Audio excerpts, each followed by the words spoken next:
सबके जीवन में दुख है और हम सब दुख से लड़ाई कर रहे हैं। अब बात इतनी है कि या तो हम जीत जाएं या तो हम हार जाएं। जिसके पास कृष्ण जैसा मार्गदर्शक होगा वो कभी हार नहीं सकता। यदि जीवन की लड़ाई में आपको जीतना है तो कृष्ण का मार्गदर्शन गीता वो ले लो। कथा सुनो। आज का यूथ कमजोर है, आज का नौजवान लड़का लड़कियां बोलो कमजोर हैं।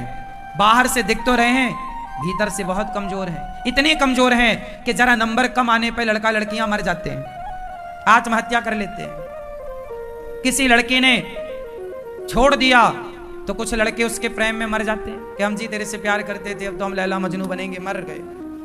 कमजोर हैं ये लोग। इनके जीवन में जरा दुख आया तो ये हार गए। आत्महत्या करने वाला क्यों आत्महत्या करता है? उत्तर दो जोर से मेरी मां।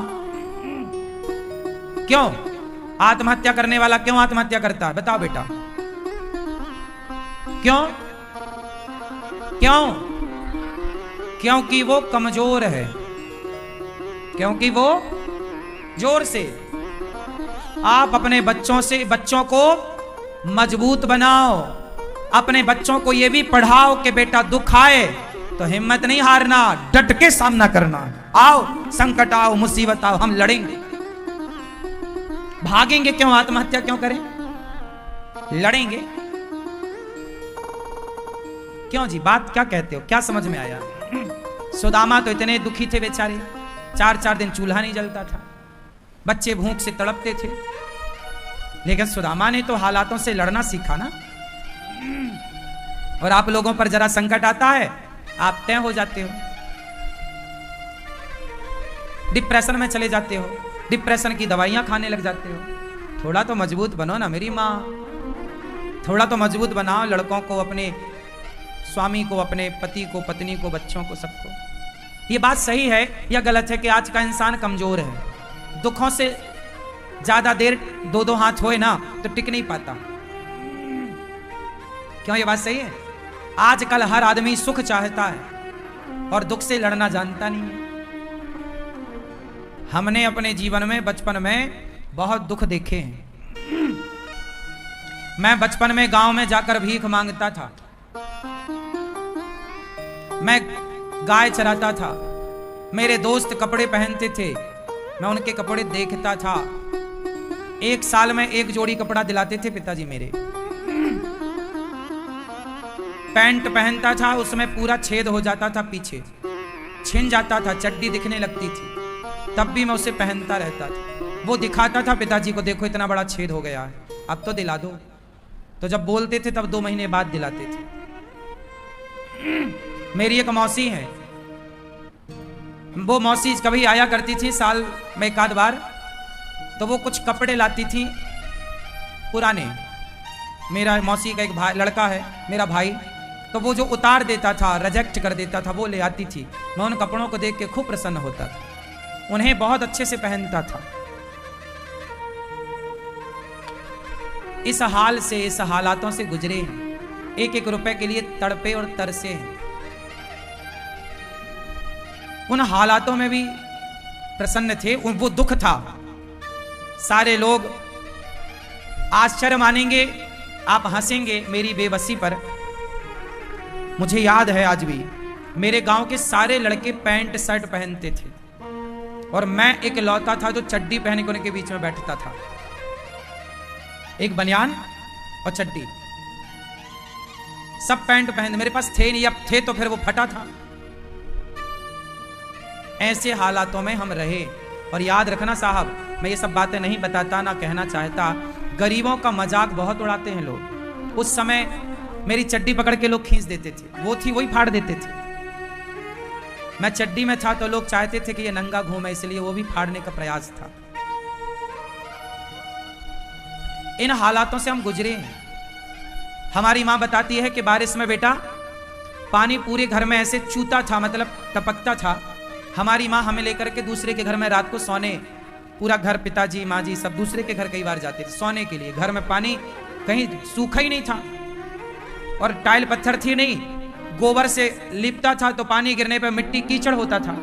और वो कीचड़ तब तक होता था जब तक सूख ना जाए, तो दूसरे के घर पर सोना मजबूरी थी।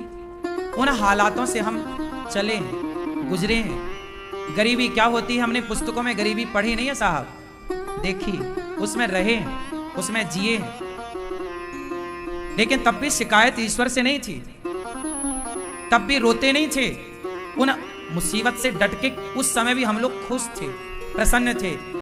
जब हम याद करते हैं, एक तो याद नहीं करते, वो तो प्रसंगवश आपसे हमने आज पहली बार ये बात कह दी।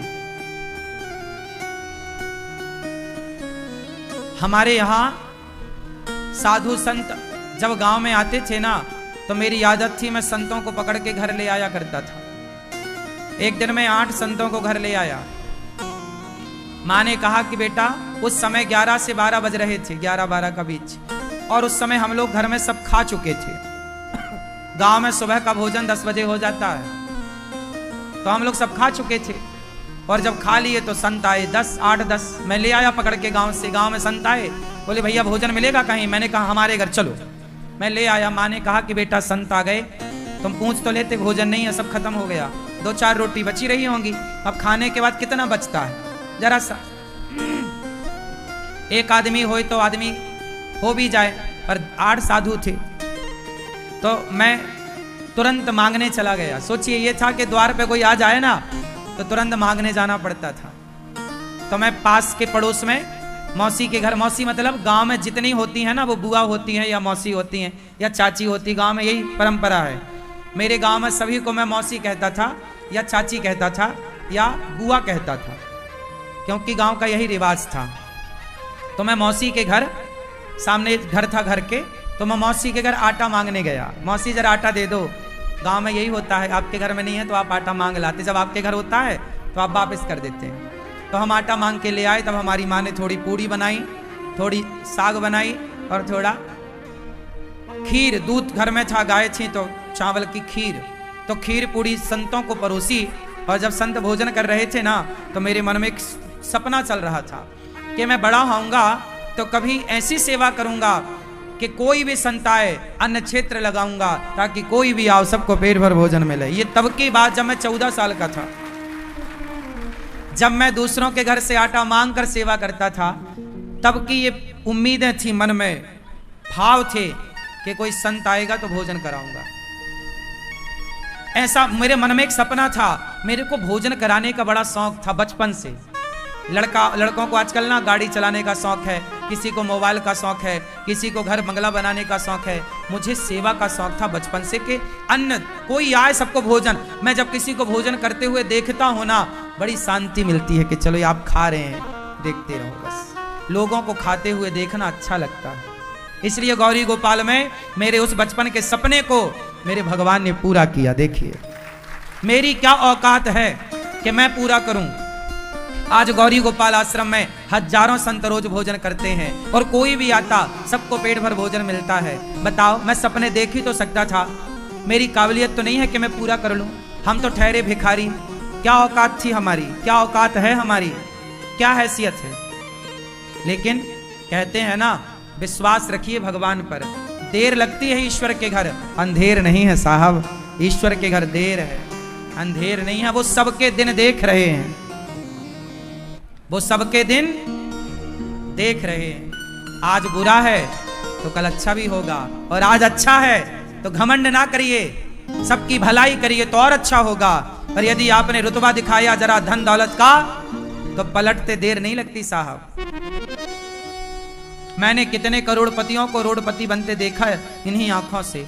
मेरी आयु 33 साल है साहब, मेरी माँ, लेकिन इस कम उम्र में भी मैंने जितना संसार देखा है, शायद आज मंदिर था, हम लोग उनके मंदिर में रहते थे। उन लोगों ने हम लोगों को सावन के महीने में निकाल दिया। चलो, उस समय हम लोगों के पास रहने का घर नहीं था।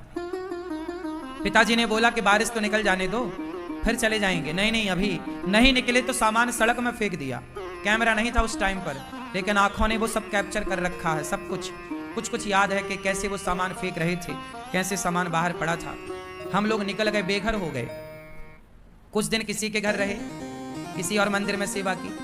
फिर 20,000 रुपए का घर बनाया था पिताजी ने। इंदिरा आवास योजना का पैसा निकलता था ना, सरकार देती थी घर बनाने का। जिसमें 20,000 मिलता था तो 5,000 घूस देनी पड़ती थी, 15,000 हाथ आता था। उसमें फिर पिताजी ने एक घर बनाया छोटा था। 15,000 का घर कैसा? वो उस घर में हम लोग ईंट ही ईंट, प्लास्टर नहीं था उसमें, माटी की चिनाई थी, सीमेंट की चिनाई नहीं, माटी की, और कोई प्लास्टर नहीं था, छपाई नहीं थी। उसमें रहे वर्षों तक। फिर तो बेघर क्या होता है? आजकल बेटा अपनी मां को घर से निकाल देता है, ना निकालता तो वृद्धाश्रम में माताएं क्यों होती? वो बेघर माओ का दर्द शायद आप में से कोई जाने ना जाने। मैं बेघर हो चुका था बचपन में एक बार, तो मैं जानता हूं कि बेघर होने की पीड़ा क्या है। इसलिए मैं उन बेघर माओ के लिए आपसे कहता हूं कि एक घर बन रहा है वृद्ध माओ के लिए। ये गौरी गोपाल आश्रम का निर्माण हो रहा है। ये घर किसके लिए? वृद्ध माओ के लिए बन रहा है। तो उन बेघर माओ के लिए आप एक छोटा सा घर बनाने का सहयोग करिए। इसलिए बोलता हूं कि थोड़ा थोड़ा दान करिए, सहयोग करिए, क्योंकि आप सबके दान से गौरी गोपाल आश्रम में 285 माओं की सेवा होती है। उनका रहना खाना सब कुछ। 150 बच्चे पढ़ते हैं गौरी गोपाल गुरुकुल में, गरीब परिवार के बच्चे हैं। वो उनका रहना खाना पढ़ना लिखना सब फ्री, वो पढ़ते हैं। गौरी गोपाल जी की रसोई अखंड चलती। आप में से कितने लोगों ने प्रसादी पाई गौरी गोपाल जी की रसोई में? सबने पाई। प्रसाद अच्छा था? अच्छा था। यही सेवा है। मेरे काम करने से, मेरे भीख मांगने से इतनी सारी सेवाएं होती हैं। इसलिए मुझे लगता है कि मैं आपके द्वारा मांग कर, देखो मेरी कोई फैक्ट्री नहीं है, ना कोई बिजनेस, ना व्यापार। बिजनेस व्यापार करने का कोई मन नहीं है कि अब पैसे कब करेंगे क्या? मैं पैसे जोड़ के क्या करूंगा बताओ? मेरा अपना, मैं तो अपने लिए घर भी नहीं बनाया आज तक। 9x12 का कमरा है, चल के चेक कर लेना, आप सब देख सकते हैं, जिसमें मैं रहता हूं। जिस कमरे में माताएं रहती हैं ना, जैसी कमरे में व्यवस्था, जिस कमरे में माताएं, उनसे भी एक छोटा सा कमरा है जहां हम रहते हैं। ठाकुर जी और हम दोनों ही रहते हैं, हमारे कन्हैया और हम। आप चेक कर लेना। मैं किसको, मैं असत्य नहीं कहता। जितना करता हूं, जो कहता हूं वही कहता हूं। मैं झूठ बोलने से बचता हूं। झूठ बोल के पाऊंगा क्या? फायदा क्या होगा? मैंने आज तक घर नहीं बनाया अपने लिए, कि क्या जरूरत है? माँ के लिए बनाता हूँ जो कुछ बनाता हूँ, कि मेरी माएँ सुख पूर्वक रहें, बस मेरे द्वारा किसी को सुख मिल जाए। आपका सुख ही मेरा सुख है, आपका दुख ही मेरा दुख है। अब मेरा अपना सुख सुनो। मैं बचपन में, पता नहीं भगवान ने मुझे सब चीजों के लिए बचपन में मैं तरसा तड़पा। आज उन सब चीजों को भगवान ने खूब दिया। जीवन के 2 पहलू होते हैं। शुरुआत में यदि आपको दुख मिला है ना, तो अंत में आपको सुख मिलेगा, और शुरुआती में आपको सुख मिला है तो अंत में दुख मिलेगा। यही है जीवन का सिद्धांत। माला तो ये देखा जाता है कि तुमसे भूखा कितना भजन हो पाएगा। ये चेक करो अपने आप को पैरामीटर में कि एकादशी के दिन कितना आप रह पा रहे हैं। जब आपको बिल्कुल ना रहने पावे तो फलाहार कर लो। पहले देखो कसौटी में कस के कि आप कितना रह सकते हैं। जब ना होए तो थोड़ा फलाहार, फल फूल खा लो, पर ज्यादा से ज्यादा समय अच्छे काम में लगे, भगवान की सेवा में लगे। व्रत का मतलब होता है प्रतिज्ञा। आज से मैं व्रत लेती हूं या लेता हूं कि आज से मैं झूठ नहीं बोलूंगा या बोलूंगी। ये व्रत है कि आज से मैं व्रत लेता हूं। जैसे भीष्म पितामह ने व्रत लिया कि आज से मैं अखंड ब्रह्मचर्य का पालन करूंगा। ये भीष्म प्रतिज्ञा ही भीष्म व्रत है। भीष्म जी का व्रत है, ये व्रत है ना। इस व्रत का कोई उद्यापन नहीं होता। जैसे आप लोग एकादशी करते हो ना, तो बाद में चिल्लाने लगते हो उद्यापन करना है महाराज जी। क्यों करना है उद्यापन? छोड़ना क्यों है? चलो उद्यापन करने के बाद भी उसे कंटिन्यू रखो। एकादशी कभी नहीं छोड़ना चाहिए। एकादशी करते करते ही मरना चाहिए। आखिरी सांस तक एकादशी ना छूटे। भगवान से प्रार्थना करो, प्रभु हम आपका ये व्रत एकादशी का करते रहें। अब कोई बहुत लोग तर्क करते हैं कि भूखे रहने से भगवान मिल जाएंगे क्या? ना, बात सही है, भूखे रहने से भगवान नहीं मिलेंगे। तो फिर व्रत किस लिए? भाई व्रत इसलिए किया जाता है कि हम आज अन्न का त्याग कर देंगे। जब हमसे त्याग करना आएगा ना, तब हम दूसरी चीज का त्याग करेंगे। सबसे प्रिय क्या है? सबसे प्रिय है भोजन। भाई सबके बिना तो आदमी रह सकता है ना, भोजन के बिना नहीं रह सकता। तो जो हमारा सबसे प्रिय है भोजन, हे प्रभु हम उसका भी त्याग करके ये बताना चाहते हैं कि हमारे प्रिय भोजन नहीं, आप भोजन से ज्यादा प्रिय हमें हो। हम आपके लिए भोजन का भी त्याग कर सकते हैं जरूरत पड़ने पर। तो एकादशी के दिन हम एक दिन प्रभु को ये बताते हैं कि प्रभु हम आपको भूले नहीं, देखो हम अपनी प्रिय वस्तु का त्याग कर रहे हैं। सबसे प्रिय होता है चावल। क्यों? हमारे देश में सबसे ज्यादा चावल खाया जाता है, हाँ या ना? छत्तीसगढ़ में और उड़ीसा का तो मैं जानता हूं। उड़ीसा और छत्तीसगढ़ ये दो राज्य ऐसे हैं जहां रोटी कभी कभी बनती है। यहाँ पर 10 दिन में एक बार कभी बन गई तो बन गई। छत्तीसगढ़ में तो कभी 15 दिन 20 दिन में कभी रोटी बन गई घर में तो बन गई, वरना दाल चावल या सब्जी चावल यही चलता है, हाँ या ना? आप में से भी अब जैसे पंजाब में पंजाब है, पंजाब के ऊपर हिमाचल और जम्मू इत्यादि प्रांतों में क्या है, वहां राजमा चावल है। क्या चलता है? वहां राजमा चावल। हमारे मध्य प्रदेश में कढ़ी चावल। क्या चलता है? कढ़ी चावल। हमारे यहाँ कढ़ी चावल खाने की खूब परंपरा है। पंजाब में, पंजाब के ऊपर राजमा चावल खाने की, कहीं दाल चावल या सब्जी चावल खाने की खूब परंपरा है। बंगाल में मच्छी चावल, बंगाल में मच्छी चावल, मच्छी मतलब मछली, मछली चावल खाने की परंपरा है, हाँ या ना? कुल मिला के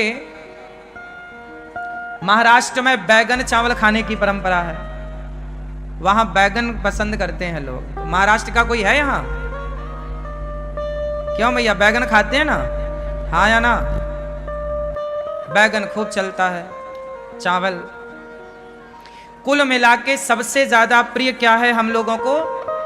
चावल। और बात सही भी है, चावल के बिना पेट भी नहीं भरता। रोटी कितनी भी खा लो, पर जरा सा चावल जब तक ना हो ना, अधूरा अधूरा है। सबसे प्रिय रहा है चावल, इसलिए एकादशी के दिन चावल नहीं खाने की बात कही जाए। एकादशी चावल नहीं खाओ, पाप लगेगा। पाप लगेगा नहीं लगेगा मैं वो अलग विषय है, मैं उस पर अलग डिस्कस कर सकता हूं आपसे। पाप पुण्य अलग विषय है मेरी माँ। लेकिन चावल ना खाने का तात्पर्य मुख्य यह है एकादशी के दिन कि हे प्रभु हमारा सबसे प्रिय भोजन चावल है, लेकिन आज एकादशी है, आज हम आपके लिए उस प्रिय वस्तु का त्याग करेंगे, क्योंकि उससे ज्यादा प्रिय हमें आप हैं, आपको आगे करते हैं, इसलिए चावल नहीं खाते। अच्छा, चावल ना खाने की दूसरी मान्यता ये है, जैसे आज भी गौरी गोपाल जी की रसोई में चावल नहीं बना, प्राणी के पाप निकलकर एकादशी के दिन चावल में समा जाएंगे, और जो एकादशी को चावल खाएगा वो सारे पाप उसके भीतर आ जाएंगे। इसलिए एकादशी के दिन चावल में पाप का वास होता है। जैसे संडे के दिन, रविवार के दिन तुलसी में भगवान श्रीमन नारायण का वास होता है, इसलिए संडे के दिन तुलसी को नहीं तोड़ते, क्योंकि वो अपने पति के संग होती हैं, इसलिए स्पर्श करके डिस्टर्ब नहीं करते। संडे को तुलसी क्यों नहीं तोड़ते? क्योंकि संडे के दिन तुलसी में भगवान श्रीमन नारायण का, भगवान विष्णु का वास होता है। समझ में आ रही है बात?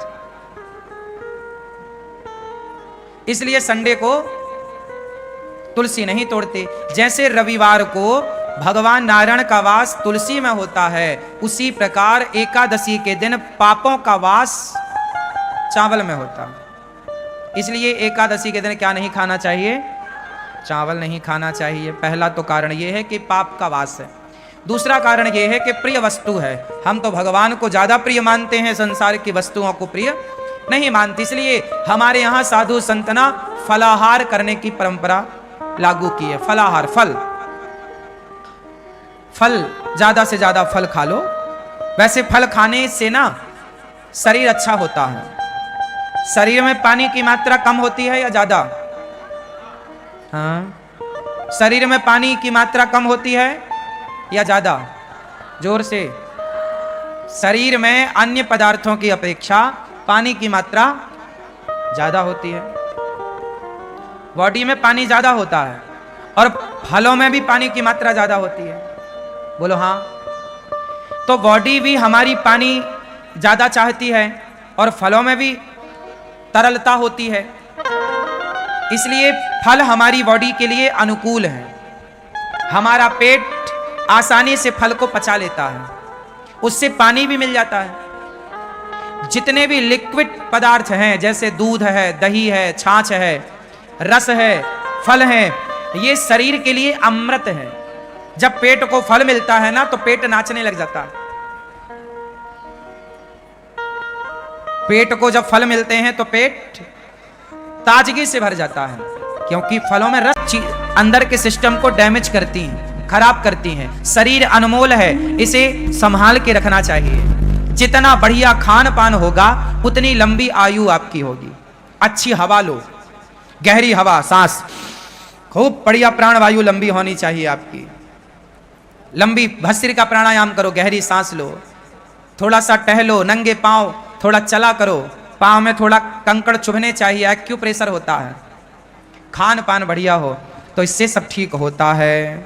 तो कुल मिलाकर के आप लोग ठीक रहेंगे, इसके लिए आपको क्या करना पड़ेगा? खान पान बेहतर करना पड़ेगा, ठीक है ना? तो क्या खाओगे आज से ज्यादा? जोर से, फल। इसलिए हमारे ऋषियों ने आपको व्रतों में फल खाने की बात कही है, लेकिन आप साबूदाना के बड़े बना बना के खाते हो। आप लोग व्रत के दिन भी फल नहीं खाते, आप व्रत के दिन भी आलू खाते हैं। आलू तो रोज खाते हो आप, पर व्रत के दिन भी आलू के पकौड़े और सिंघाड़े का आटा उसमें मिला के उसका, सिंघाड़े का आटा खाओ, अच्छा है, सिंघाड़ा अच्छा है, पर एक दिन तो कम से कम फल खाओ, बॉडी को कुछ फल बढ़िया दो। एक एप्पल रोज खाना चाहिए। एप्पल समझते हैं सेब, एक सेब रोज खाओ। गर्मी है, एक दो केला रोज खाओ। गर्मी है, जामुन आने लग गई, जामुन रोज खाओ। जब तक जामुन का सीजन चले रोज जामुन खाओ। जामुन ही एक ऐसा है फल जो अंदर साल भर में यदि हमारे पेट में कोई बाल वाल चला जाता है, बाल, ये बाल होते हैं ना, कई बार जाने अनजाने में हमारे मुंह के अंदर पेट में बाल चला जाता है। जैसे गाय का दूध पीते हैं तो गाय का बाल भी चला जाता है। आप लोग तो सब छान के पीते हैं, फिर भी जो पहले के लोग तो ताजा दूध निकाल के पी लेते थे, तो संभावना ज्यादा थी। और आज पी, कई बार आपके रोटी में चावल में बाल आ जाता ना मुंह में, आप फिर बाल निकालते हो, ये देखो ये, हाँ या ना? स्वाभाविक है, बनाते बनाते कई बार उड़ करके कहीं से कहीं पहुंच जाता है, रोटी में आ जाता, सब्जी में आ जाता। बड़ा टुकड़ा है तो निकल जाता, छोटा बारीक बाल हुआ तो वो तो सीधा पेट में चला जाता। ये बाल इत्यादि जैसी चीजें जामुन पचाती है, पता है आपको? ये बात पता है? जामुन क्यों खाना चाहिए? जामुन ही ऐसी है जो साल भर में जो पेट में नहीं पचता उसे जामुन पचा देती है। इसलिए मौसमी फल जरूर खाने चाहिए। मौसमी फल मीन्स मौसम का फल। जैसे जामुन 12 महीने नहीं मिलती, कब मिलती है? आषाढ़ में मिलती है। अब जैसे वैशाख आषाढ़ पानी गिरेगा, जामुन की भरमार हो गई। जामुन का सीजन ज्यादा से ज्यादा 15-20 दिन का होता है, अधिक से अधिक। क्यों? और गहरा लो तो 1 महीना मान लो, पर फिर भी 20 दिन तो बढ़िया, 20 दिन ही है जामुन, इससे ज्यादा नहीं है। खूब खाओ जामुन, बच्चों को खिलाओ। हाँ, तो हमें एकादशी के दिन क्या खाना चाहिए? कोई साबूदाना नहीं, कोई आलू नहीं, कोई पदार्थ नहीं, केवल फल। इसलिए आपकी बॉडी को एक दिन संपूर्ण फल मिल जाएगा। आपकी बॉडी खुश हो जाएगी, बेचारी एक दिन के लिए वो नाचेगी कि आज हमें फल मिले। खाने पीने में कंट्रोल, और रोज का नियम बनाओ, सवेरे नाश्ते में पराठा नहीं,